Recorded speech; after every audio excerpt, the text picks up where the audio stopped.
In about 2011, when I was a religious FIFA player and could beat just about anyone who challenged me, I played against a flatmate who decimated me. It was like a whole different game. Instead of the passing game most teams played, he'd go on long runs and spam the right stick, performing unpredictable tricks and skill moves to breeze past defenders before setting up a tap-in on the edge of the 6-yard box. For the next decade, that seemed to be the play style EA Sports was catering to with its incremental annual releases. In an era where football took off on social media and a 15-second clip of Ronaldo or Messi pulling off an audacious flick was far more likely to go viral than any in-depth tactical analysis, football gaming followed suit, and it felt like the pace of the game would only ever increase. But when I picked up a copy of last year's FIFA 23 in a mid-season sale, I found they'd had a change of heart. Here was one of the weightiest, slowest football titles I'd ever played. Sure, you could set a pacey player like Mikhailo Mudryk off on a storming run down the wing, but first you'd have to pick your way intricately through the midfield before perfectly timing and angling your pass to him. Hitting X and hoping was no longer enough, because interceptions were far more common. 1 year and one title change later, and we have the clumsily named EA Sports FC 24. With my own club Chelsea having been through something of a transformation over the summer, the prospect of a recovery career mode save tempted me more than usual to buy a copy at launch, with all my fingers and toes crossed in the hope that the developers retained its predecessor's more thoughtful football. The good news is that EA Sports FC 24 takes last year's match engine and builds on it, and if anything the on-pitch action is slower and more physical than it was last year. You really do need to consider the momentum of both player and ball, planning your touches ahead of time just as you would in real life. Anything less will lead to frustration as you bundle into opposition defenders and lose the ball. That isn't to say there's no pace to be found. If you can find the space and carve out the perfect pass to your forwards, you can set them off on sprints towards the goal line. If you have rapid players in your front line, then it seems easier now to stay ahead of defenders once you beat them. It's the difficulty in getting to that point that prevents this from becoming an overpowered way to score certain goals. It's an enjoyable game of football, but development always creates new frustrations. EA Sports FC 24's goalkeepers are more frustrating than ever, and sometimes it feels like the AI is capable of pulling off superhuman saves while your own keeper flaps at just about everything.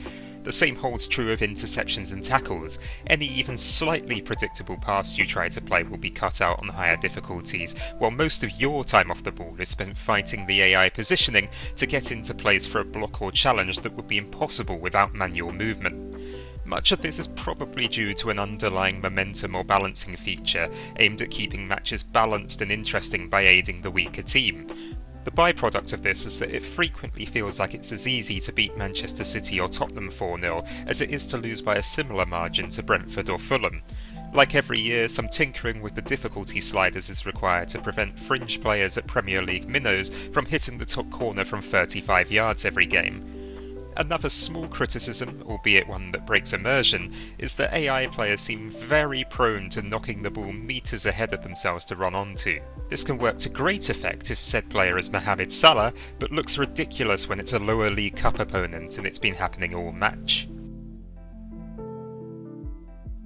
EA Sports FC 24 is a game of two halves, and its real problems become apparent when you pay attention to what happens off the pitch away from the main action. With the departure of the FIFA license, it feels as though EA decided that football was no longer enough, and they needed to create a whole new Rocket League style sport to keep the social media generation on board post-rebranding.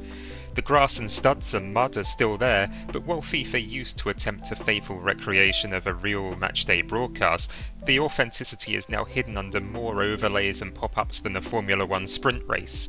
This is all in the name of an ever-expanding feature called hypermotion, or at least EA's desire to show it off.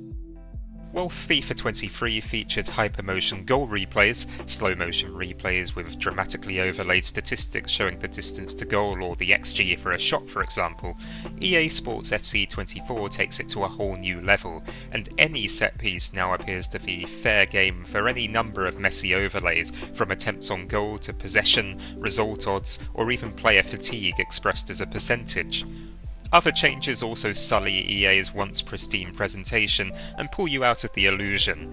Match intros and lineups, once great for building the pre-game atmosphere, have been cut in favour of sweeping shots of the stadium and the players in the changing rooms. Bookings are sometimes delivered via a first-person ref cam where some of the player models look terrifying, and offside decisions are confirmed via a camera which I can only imagine is a recreation of what VAR will look like in 2050. All the quirky stuff, the weird kits, the coloured lines and so on, used to be confined to Ultimate Team, but now it feels like the entire game has been adjusted to target those with short attention spans.